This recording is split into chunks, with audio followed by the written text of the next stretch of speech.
Transpac race fans. I'm Dobbs Davis with our 8th day of the Trans-Pacific Yacht Race and giving you this daily analysis of what's going on the race course.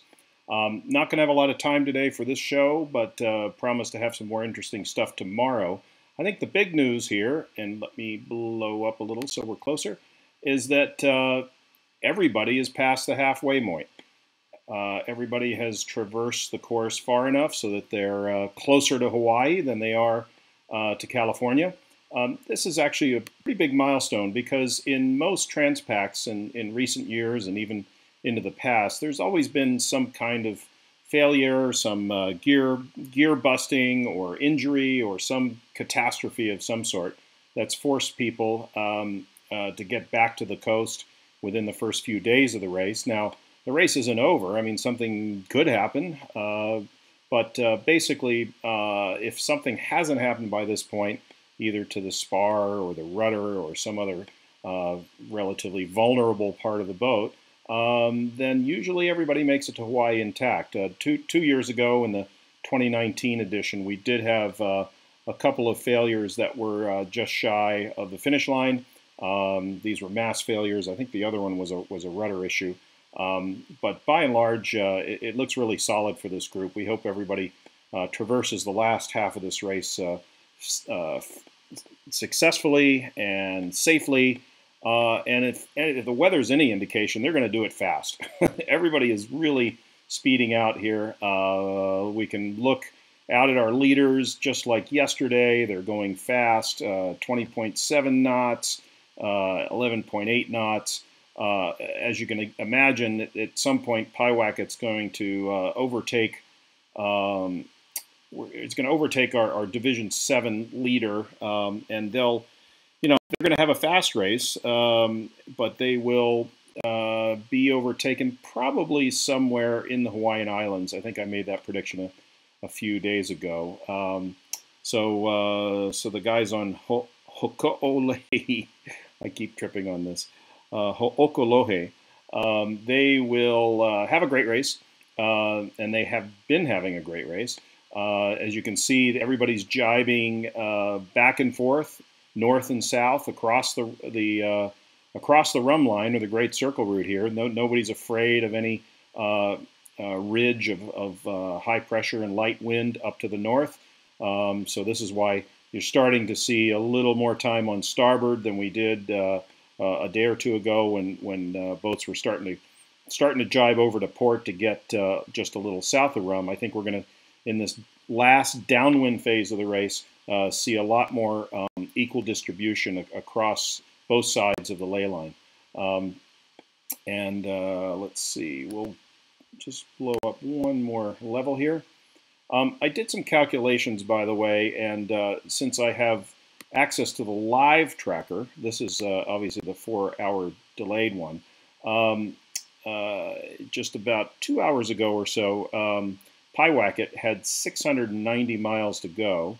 Their VMG, now remember, they're going very fast through the water, 20.7 knots, but their actual distance made good to Hawaii, to the finish line, was averaging somewhere in the 16.7, almost 17 knot range.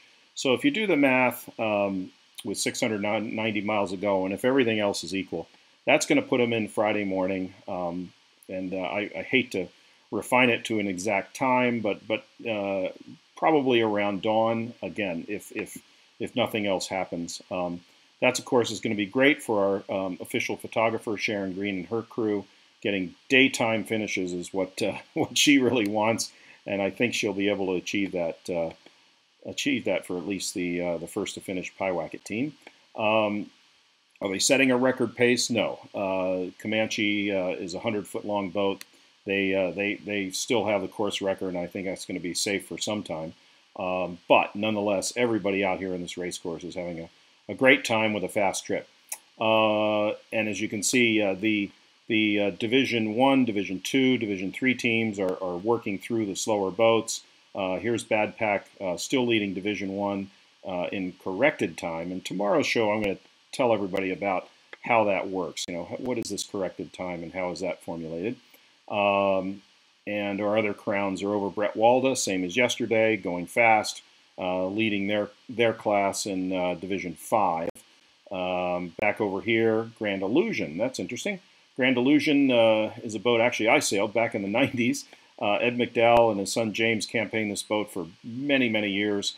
It's recently sold to new owner David Clark, so it's great to see them out keeping the traditions alive. This boat looks beautiful now. It's been totally renovated and is in great shape, so it's good to see them doing well out on the course. Let's see, another crown over here. The guys on Triumph.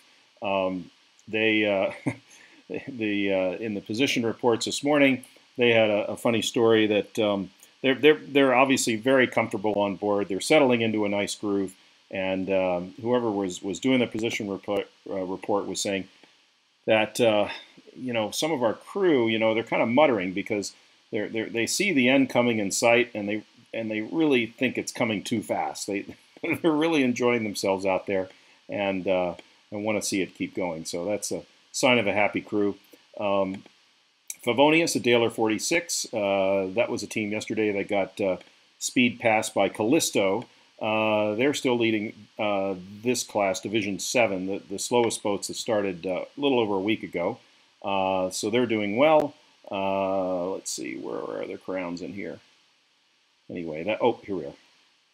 Yep, Warrior 1. These are new-time Transpac sailors from the East Coast of the U.S. Chris Sheehan and his team. Yesterday was Chris's birthday, and as we were reported by that team, they gave Chris a birthday present by sailing the boat fast, and that's paying off. They're leading in corrected time in their division, Division 3, and going fast, 16.7 knots on a Pac 52. That's quite good speeds indeed. And Brett Wall already mentioned. So anyway, that's a brief overview of what we have today on the 8th day of the race. Again, Pyewacket probably coming in Friday morning. Next will likely to be the mixed California-Hawaii team on Ho'okalohe. They'll likely be coming in Friday afternoon. And then Saturday and Sunday is just going to be a really busy time. I think all these boats are going to be coming in over just about 2 days. Maybe some of the stragglers in on Monday, but it's going to be very busy for everybody and a great time at the Alawai. So that's my brief report for tonight. I look forward to talking to you again tomorrow. So for the Trans-Pacific Yacht Club, I'll sign off for now. This is Dobbs Davis.